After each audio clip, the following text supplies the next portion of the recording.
નમસ્કાર દર્શક મિત્રો, આઈઆરઆઈપીસી ન્યૂઝમાં આપનું હાર્દિક સ્વાગત છે। હું છું આપની સાથે સંધ્યા। તો સમાચારની શરૂઆત કરતા પહેલા નજર કરીશું આજના મુખ્ય સમાચાર પર। ભરૂચ જિલ્લાના દક્ષિણ ગુજરાતમાં ટ્રાફિક જામની સમસ્યા માથાના દુખાવા સમાન। આંબલા ખાડી બાદ હવે અમરાવતી બ્રિજ ઉપર પણ વાહનોની લાંબી કતાર, 5 કિલોમીટર સુધી વાહનોની કતાર।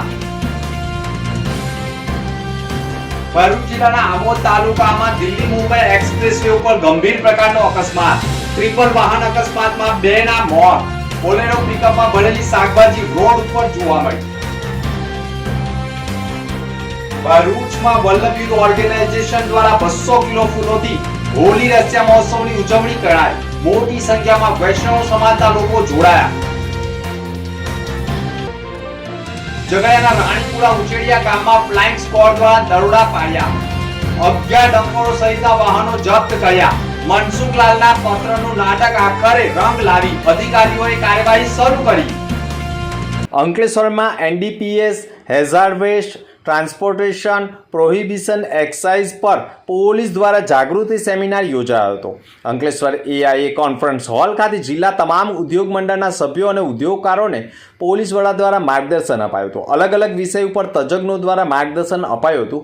ઉકાઈ કેનાલની ઘટના અને ડ્રગ્સ રેકેટ જેવી ઘટના ન બને તે માટે જાગૃતિ સેમિનાર અંતર્ગત માર્ગદર્શન આપવામાં આવ્યું હતું। ભરૂચ જિલ્લા પોલીસ વડા મયુર ચાવડાની અધ્યક્ષતા હેઠળ જ અંકલેશ્વર એઆઈએ કોન્ફરન્સ હોલ ખાતે ભરૂચ જિલ્લાની તમામ ઔદ્યોગિક વસાહતના ઉદ્યોગકારો અને વિવિધ એસોસિએશનના હોદ્દેદારો માટે પોલીસ વિભાગ દ્વારા NDPS hazard waste transportation prohibition excise પર પોલીસ દ્વારા પણ જાગૃતિ સેમિનારનું આયોજન કરવામાં આવ્યું હતું, જેમાં નાના મોટા ફાર્માસ્યુટિકલ એકમોમાં ડ્રગનું ઉત્પાદન ન થાય અને એકબીજા સાથે સંકલન અને સમન્વય સાધીને નાર્કોટિક્સ ડ્રગ્સની બંદી ઉપર અંકુશ લગાવી શકાય તેમજ વોચ રાખી યોગ્ય કંટ્રોલ કરી શકાય તે હેતુથી અલગ અલગ એજન્સી એકબીજા સાથે સંકલન કરી સમાજમાંથી નાર્કોટિક્સ વ્યસન બંદી સંપૂર્ણ દૂર કરવા હેતુથી તેમજ ઔદ્યોગિક એકમોમાંથી ઘણી વખત પર્યાવરણ અને સજીવ સૃષ્ટિ માટે ખૂબ જ હાનિકારક હેઝાર્ડ વેસ્ટ પડતર અવાવળું જગ્યાએ ઉપર તેમજ ખાડી કોતરો અને કેનાલો વગેરેના ગુનાહિત માનસિકતા ધરાવતી ટોળકી દ્વારા ગેરકાયદેસર રીતે નિકાલ કરવાની પ્રવૃત્તિઓ કરવામાં આવે છે। આવી પ્રવૃત્તિ સદંતર બંધ થાય તે માટે કંપનીના ઉપપેદાશ તરીકે બનતા ઇથેનોલ, મિથેનોલ વગેરે પ્રોડક્ટ ખરીદી વેચાણ તથા હેરાફેરી ઉપર યોગ્ય મોનિટરિંગ કરવામાં આવે અને તેનો દુરુપયોગ ન થાય તે પ્રકારે કામગીરી કરવામાં આવે તે અંગે વિવિધ મુદ્દાઓ પર માર્ગદર્શન અને સેમિનાર યોજાયો હતો। અંકલેશ્વર ગોલ્ડન બ્રિજની બાજુમાં આવેલા જૂના બોરભાઠા ગામની પ્રાથમિક શાળામાં અલાઇવર્સ લાઈફ સાયન્સીસ અને જનજાગૃતિ ફાઉન્ડેશનના સંયુક્ત ઉપક્રમે શાળાના વિદ્યાર્થીઓને સંપૂર્ણ સાધન સામગ્રી સાથે સાયન્સ લેબ અર્પણ કરવામાં આવી હતી। સાયન્સ ડે હોય અંકલેશ્વરમાં ગોલ્ડન બ્રિજની બાજુમાં આવેલા જૂના બોરભાઠા બેટ ગામની પ્રાથમિક શાળાના વિદ્યાર્થીઓએ વિજ્ઞાન વિશે વધુ માહિતી મળે તે હેતુસર અંકલેશ્વરના તાલુકા પ્રાથમિક શિક્ષણ સમિતિ અધિકારી જલ્પા વટાણાવાલાની અધ્યક્ષતામાં અલાઇવર્સ લાઈફ સાયન્સના HR head plant Pravin Thakar, manager Vijay Vaghasiya, Jan Prakriti ફાઉન્ડેશનના વિરલ પટેલ, નૈતિક પટેલ, જયમીન પટેલ, શાળાના આચાર્ય, શિક્ષકગણ, વિદ્યાર્થીઓ, ગામના અગ્રણીઓ અને વાલીઓની હાજરીમાં સાયન્સ લેબ શાળાનો વિદ્યાર્થીઓ માટે ખુલ્લો મૂકવામાં આવ્યો હતો। અંકલેશ્વર કસાઈવાડ ખાતે કતલ કરવાના ઈરાદે કુર્તાપૂર્વક બાંધેલી ગાયને શહેર એ ડિવિઝન પોલીસે ચોક્કસ બાતમીના આધારે મુક્ત કરાવી હતી। એક ઇસમની ધરપકડ કરી જ્યારે અન્ય 3ને વોન્ટેડ જાહેર કર્યા હતા।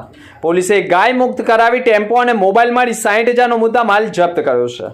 એ ડિવિઝન પોલીસ મથકમાં હેડ કોન્સ્ટેબલ સાગર માલા ચોક્કસ માહિતી મળી હતી કે કસાઈવાડ ખાતે કતલ કરવાના ઈરાદે કદીર અલ્લાહ રખા કુરેશી અને શાહિદ ઉર્ફે તાઉ રશીદ કુરેશી એક ભૂરા રંગના ટેમ્પોમાં હત્યા કરવાના ઈરાદે ગૌવંશને બાંધી રાખ્યું છે।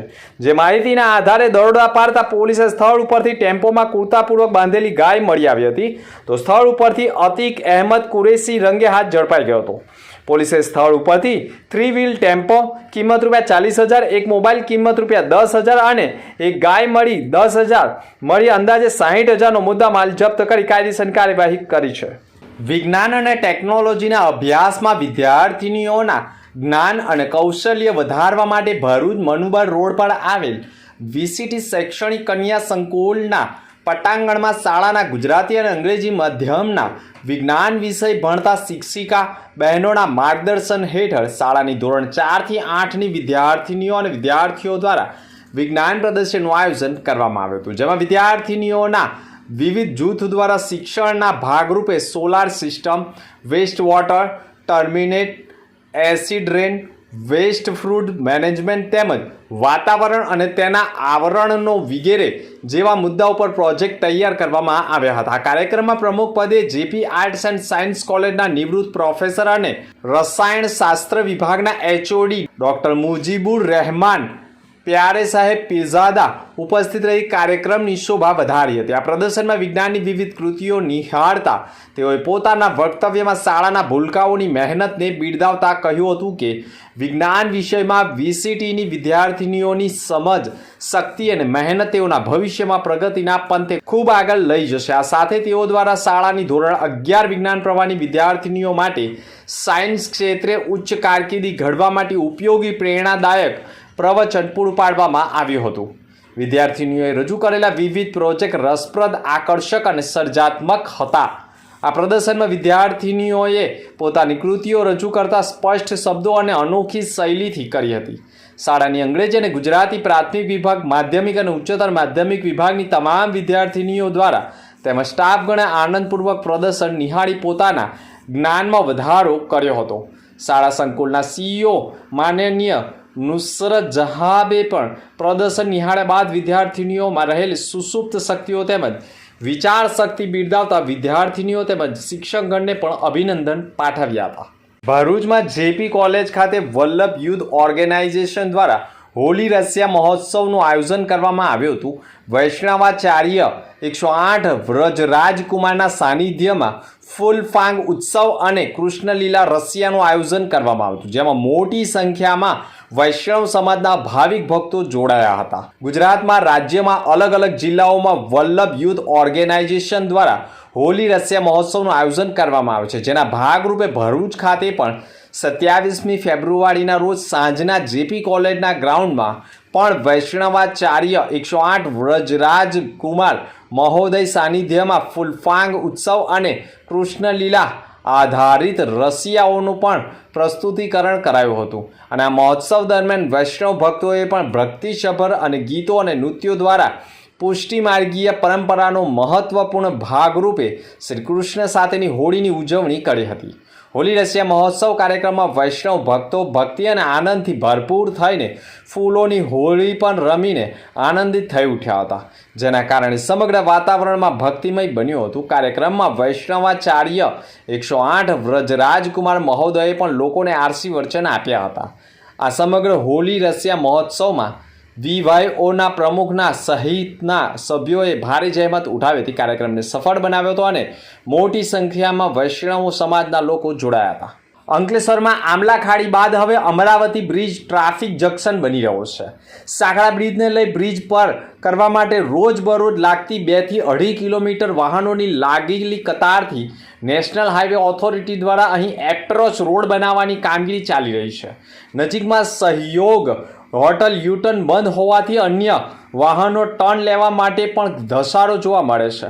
આમલા ખાડી અને અમરાવતી બ્રિજની કામગીરી થાય તો જ ટ્રાફિકનું નિવારણ થઈ શકે તેમ છે. અંકલેશ્વર વાલિયા ચોકડી પર આમલા ખાડીનો સાંકડો બ્રિજ ટ્રાફિક નિમિત્ત બનતા વીક એન્ડમાં ટ્રાફિક જામ સર્જાતા 3 થી 5 કિલોમીટર વાહનો સુરત તરફ જતી લેન્ડમાં લાઈનો લાગે છે. જે બાદ હવે રૂટ ઉપર મોતાલી પાટિયા અને અમરતપુરા વચ્ચે વહેતી અમરાવતી નદી પર રહેલા બ્રિજ 4 લેન છે અને સાંકડો બની ગયો છે. વધુમાં આ બ્રિજ જૂનો હોવાના કારણે અહીં વાહન ધીમી ગતિએ પસાર થઈ રહ્યા છે. આ વચ્ચે અહીંયા રોજબરોજ હળવાથી ભારે ટ્રાફિક જામ સર્જાય છે. એટલું જ નહીં 2 થી 2.5 કિલોમીટર વાહનોની લાંબી કતારો જોવા મળે છે, જેને લઈને રોજના વાહન ચાલકોએ હેરાન થવાની નોબત આવી ગઈ છે. પેટ્રોલ ડીઝલનો પણ વ્યય સાથે આર્થિક નુકસાની વેઠવાનો વારો આવ્યો છે. નેશનલ હાઈવે નંબર 48 ઉપર આવેલા બંને આમલાખાડી અને અમરાવતી નદી બ્રિજને લઈને વધતી જતી ટ્રાફિક જામની સમસ્યાને લઈ ટ્રાન્સપોર્ટરો તેમજ વાહન ચાલકોને પણ હાલ તો ભારે હાડમારી વેઠવાનો વારો આવી ગયો છે.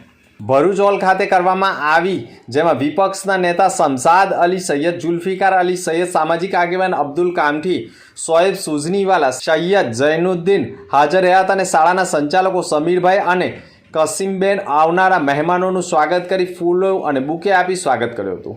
લિટલ ફ્લાવર સ્કૂલના બાળકોએ અલગ અલગ થીમ પર નાટકો રજૂ કરવામાં આવ્યા હતા. નાટકો દ્વારા બાળકોને સમાજ અને વ્યસન મુક્તિ અને સફાઈ અભિયાન માટે લોકોને જાગૃત કર્યા હતા.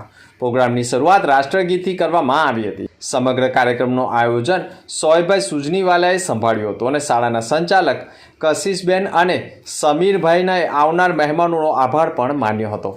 ભરૂચ જિલ્લાના નબીપુર ગામ સ્થિત નબીપુર ગ્રામ પંચાયત દિવસો પ્રગતિના પંથે આગળ વધી રહ્યું છે, જેમાં ગ્રામ પંચાયતની હાલની સત્તારૂઢ બોડી નિરંતર પ્રગતિ કરી રહી છે, જેમાં ગ્રામજનો દ્વારા ઉત્સાહપૂર્વક તેમના સહભાગી બની ગ્રામ પંચાયતને પોતાનું યોગદાન આપી રહ્યા છે. જે અંતર્ગત ગ્રામ પંચાયતે ગામની પ્રગતિમાં પોતાનું યોગદાન આપવા બદલ ગામના 3 મહાનુભાવોનું તેમનો સિંહ ફાળા બદલ મેડલ પહેરાવી ટ્રોફી આપી સન્માનિત કર્યા હતા. 3 મહાનુભાવોમાં ઇકબાલ કંડુજી, જેઓ હર હંમેશા ગ્રામ પંચાયતની પડખે રહ્યા અને કોઈ પણ કામ માટે ગ્રામ પંચાયતે કોઈ પણ કાર્યાલય ખાતે લેખિતમાં કે મૌખિક રજૂઆતો કરવાની હોય તો તેઓ કોઈ પણ સમય ગ્રામ પંચાયતની સાથે રહ્યા અને ગ્રામ પંચાયતને સોશિયલ મીડિયા સાથે સાંકળી સતત ગ્રામજનોને પણ ગ્રામ પંચાયતને પણ સૂચના અને માહિતી પૂરી પાડતા રહ્યા હતા. ગ્રામ પંચાયતનો ભાર હળવો કરતા બીજા મહાનુભાવ હાફેજી મોહમ્મદ ડેમા, જેમણે પણ ગ્રામ પંચાયતના જૂના મકાનના નવીનીકરણમાં પોતાના કિંમતી સમયનો સિંહ ફાળો આપ્યો છે. તેઓ સતત મકાનના નવીનીકરણમાં દેખરેખ રાખી કામને પણ પૂર્ણતા સુધી લઈ ગયા હતા અને ગ્રામ પંચાયત દ્વારા થતા દરેક કન્સ્ટ્રક્શનના કામમાં પોતાના સલાહ સૂચનો આપતા રહ્યા છે. જ્યારે ત્રીજા મહાનુભાવમાં સલીમ કંડુજી, કે જેઓ ઇલેક્ટ્રોનિક મીડિયા અને ડિજિટલ મીડિયા સાથે સંકળાયેલા છે અને ભરૂચની ચેનલ SNP ન્યૂઝના કેમેરામેન તરીકે કામ પણ કરે છે. જેઓ હર હંમેશા ગામના સમાચારો, ઘટનાઓ અને ગામને લગતી માહિતીઓ મીડિયા સુધી પહોંચાડતા રહ્યા છે. જેઓએ પણ ગ્રામ પંચાયતની પડખે રહી ગ્રામ પંચાયતની સતત પોતાની યોગદાન આપ્યું છે અને ગામના જ પ્રશ્નોને પોતાની ચેનલો દ્વારા યોગ્ય સ્તરે પહોંચાડી તેઓએ નીડર અને એક બાહોશ પત્રકારિતા કરી ગામની પડખે રહ્યા છે, જેમનું પણ સન્માન કરવામાં આવ્યું હતું. આ 3 મહાનુભાવોએ ગઈકાલે ગ્રામ પંચાયત કાર્યાલય ખાતે સરપંચ, ડેપ્યુટી સરપંચ, ગામના સભ્યો અને તલાટીઓ અને ગામના વરિષ્ઠ નાગરિકોની ઉપસ્થિતિમાં સન્માનિત કરાયા હતા. બોલેરો પિકઅપ ગાડીનું પાછળનું ટાયર ફાટતા ડ્રાઈવરે પોતાની ગાડી રોડની સાઈડ ઉપર ન મૂકતા બીજા ટ્રેક પર ખોટી રીતે ઊભી રાખી હોય, જે કોઈ પણ જાતનું રિફ્લેક્ટર કે ગાડીના પાર્કિંગ સિગ્નલ ચાલુ રાખ્યા વિના જ આવતા જતા વાહનોને અડચણરૂપ થાય તે રીતે બેફિકર બની ટાયર બદલતી વખતે એક અજાણ્યા ટ્રકનો ચાલક પૂર ઝડપે આવતા બોલેરો ગાડીના પાછળના ભાગે અથાડી ગયો હતો, જેના કારણે ડ્રાઈવરને શરીરના ભાગે ગંભીર ઇજાઓ થતાં બોલેરો પિકઅપ ગાડીના ડ્રાઈવરનું સારવાર દરમિયાન મોત થયું હતું. જ્યારે પાછળ આવતી મારુતિ S ગાડી પણ અકસ્માત થયો હતો, જેમાં બોલેરોના પાછળ પર અથડાતા અંદર બેઠેલા 2 ઈસમોને ગંભીર ઇજાઓ થતાં ગાડીમાં બેસેલા ગોપાલ ભગવાન સાણીનું તથા આરોપી અજય ધીરુભાઈ ખમાણી બોલેરો ચાલક ડ્રાઈવરનું પણ સારવાર દરમિયાન ભરૂચ હોસ્પિટલમાં મોત થયું હતું. જ્યારે બીજા એક વ્યક્તિને પણ ગંભીર ઇજાઓ થતાં ICUમાં ભરતી કરવામાં આવ્યા છે. એક જ દિવસમાં ટ્રિપલ વાહન અકસ્માતમાં 2 વ્યક્તિઓના મોત થયા હોવાના અહેવાલો સામે આવી રહ્યા છે. અંકલેશ્વર એરસ્ટ્રીપની કામગીરી માર્ચ 2025 સુધીમાં ફેઝ 1ની કામગીરી પૂર્ણ થશે. રનવે, એમ્પ્રેન સહિતના કામો થયા છે તેમ વિધાનસભામાં પૂછાયેલા પ્રશ્નમાં રાજ્ય સરકાર દ્વારા જાહેરાત કરાઈ છે. પ્રથમ એર કાર્ગો સેવા શરૂ થશે. હવે નાના પ્લેનના હેંગર તેમજ તેના રિપેરિંગ માટેનું પણ સેન્ટર ઊભું થશે. ગુજરાત એવિએશન સેક્ટરનું મહત્વનું કેન્દ્ર બનશે. અંકલેશ્વરમાં મુસાફરો માટે સેવા હજુ પણ શક્ય નહીં, પરંતુ ગાંધીનગર ખાતે ચાલી રહેલી વિધાનસભા સત્રમાં અંકલેશ્વર એરપોર્ટ અંગે પૂછેલા પ્રશ્નમાં વિધાનસભા ગૃહમાં સરકારે જાહેર કહ્યું છે કે અંકલેશ્વરમાં નવા એરપોર્ટ માટે ફેઝ 1ની કામગીરી માર્ચ 2025 સુધીમાં પૂર્ણ કરવામાં આવશે. ફેઝ 1 અંતર્ગત રનવે બાંધકામ, એપ્રેન કામગીરી, સમયંતરીકરણે ટેક્સી વેની પણ કામગીરી પૂર્ણ કરી ચૂકી છે અને બાકીની કામગીરી ઝડપથી પૂર્ણ કરવામાં આવશે. ગુજરાત એવિએશન સેક્ટરનું મહત્વનું કેન્દ્ર બની રહ્યું છે. વધતા પેસેન્જર ટ્રાફિકને કારણે નવા રૂટ પર ફ્લાઇટ્સની સંખ્યામાં પણ વધારો થઈ રહ્યો છે. આ પ્રોજેક્ટનો ઇતિહાસ 1993 સુધી જાય છે. રાજ્ય સરકારે અંકલેશ્વરના વિકસતા ઉદ્યોગોને ધ્યાનમાં રાખીને એરસ્ટ્રીપ બનાવવાની જાહેરાત કરી છે અને 1994માં જમીન સંપાદનની પ્રક્રિયા શરૂ થઈ હતી. જમીનના ભાવ અને અન્ય મુદ્દાઓને લઈને ઊભા થયેલા વિવાદો બાદ 2002માં જમીન સંપાદન પૂર્ણ થયું, જે બાદ 20 વર્ષ સુધી માત્ર કાગળ પર જ કાર્યવાહી જોવા મળી હતી. જે બાદ 2022માં રાજ્યના ઉડાન મંત્રી પૂર્ણેશ મોદી દ્વારા ખાતમુહૂર્ત કરવામાં આવ્યું હતું. હાલ સ્ટેટ એવિએશન ડિપાર્ટમેન્ટ દ્વારા હાલમાં કામગીરી ચાલી રહી છે અને અંકલેશ્વર ખાતે એરસ્ટ્રીપ પર મુસાફરો માટે ડોમેસ્ટિક ફ્લાઇટ અંગે કોઈ પણ જાહેરાત કરવામાં આવી નથી. ઉદ્યોગોને ધ્યાને લઈ એક્સપોર્ટ ઇમ્પોર્ટ માટે કાર્ગો સેવા શરૂ કરવાનું પણ પ્રથમ ધ્યાન કેન્દ્રિત કરવામાં આવ્યું છે. સુરત અને વડોદરા એરપોર્ટ પર ટ્રાફિક ભારણ વધે તેની domestic flight divert Ankleshwar airstrip ખાતે થઈ શકે એમ છે. ભરૂચના ઝઘડિયા તાલુકાના રાણીપુરા ઉચેડિયા ગામમાં ફ્લાઇંગ સ્ક્વોડ સુરત તથા ભૂસ્તર વિજ્ઞાન અને ખનિજ કચેરી ભરૂચ તેમજ મામલતદાર ઝઘડિયાની ટીમે દરોડા પાડ્યા હતા. ટીમે સાદી રેતી ખનિજના બિન અધિકૃત ખનન અને વહનમાં ઉપયોગી એક એક્સવેટર મશીન ખાણ કરતા ઝડપી પાડ્યો હતો અને યાંત્રિક નાવડી મળી અત્યારે 11 ડમ્પરો ઝડપી પાડ્યા છે. ફ્લાઇંગ સ્ક્વોડ કચેરી સુરત અને ભૂસ્તર વિજ્ઞાન અને ખાણ ખનિજ વિભાગ ભરૂચ તેમજ મામલતદાર ઝઘડિયાની તપાસ ટીમ દ્વારા ઝઘડિયા તાલુકાના રાણીપુરા ઉચેડિયાના ગામના સીમ વિસ્તારમાં આકસ્મિક તપાસ હાથ ધરવામાં આવી હતી. આકસ્મિક દરોડા દરમિયાન રાણીપુરા ઉચેડિયા ગામના નર્મદા નદીના પટ વિસ્તારમાં ચાલતા સાદી રેતી ખનિજના બિન અધિકૃત ખનન અને વહનની તપાસ હાથ ધરવામાં આવી હતી. જે તપાસ દરમિયાન એક એક્સવેટર મશીન તથા ખાણકામમાં વપરાતી એક યાંત્રિક નાવડી અને 11 ડમ્પરો જપ્ત કરી આગળની કાર્યવાહી હાથ ધરી છે. જોકે મનસુખલાલના પત્ર બાદ જ અધિકારીઓ જાગૃત થતા હોય તેવું ફલિત થઈ રહ્યું છે.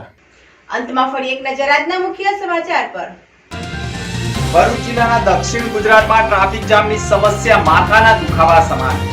આંબલા ખાડી બાદ હવે અમરાવતી બ્રિજ ઉપર પણ વાહનોની લાંબી કતાર, 5 કિલોમીટર સુધી વાહનોની કતાર. ભરૂચ જિલ્લાના આમોદ તાલુકામાં દિલ્હી મુંબઈ એક્સપ્રેસવે ઉપર ગંભીર પ્રકારનો અકસ્માત. ટ્રિપલ વાહન અકસ્માતમાં 2 ના મોત. બોલેરો પિકઅપમાં ભરેલી શાકભાજી રોડ ઉપર જોવા મળી. ભરૂચમાં વલ્લભ યુથ ઓર્ગેનાઇઝેશન દ્વારા 200 કિલો ફૂલોથી હોલી રસિયા મહોત્સવની ઉજવણી કરાઈ. મોટી સંખ્યામાં વૈષ્ણવ સમાજના લોકો જોડાયા. ઝઘડિયાના રાણીપુરા ઉચેડિયા ગામમાં ફ્લાઇંગ સ્ક્વોડ દ્વારા દરોડા પાડ્યા. 11 ડમ્પરો સહિતના વાહનો જપ્ત કર્યા. મનસુખલાલના પત્રનું નાટક આખરે રંગ લાવી અધિકારીઓએ કાર્યવાહી શરૂ કરી. તો હતા અત્યાર સુધીના સમાચાર. નવા સમાચાર સાથે ફરી મળીશું. નમસ્કાર.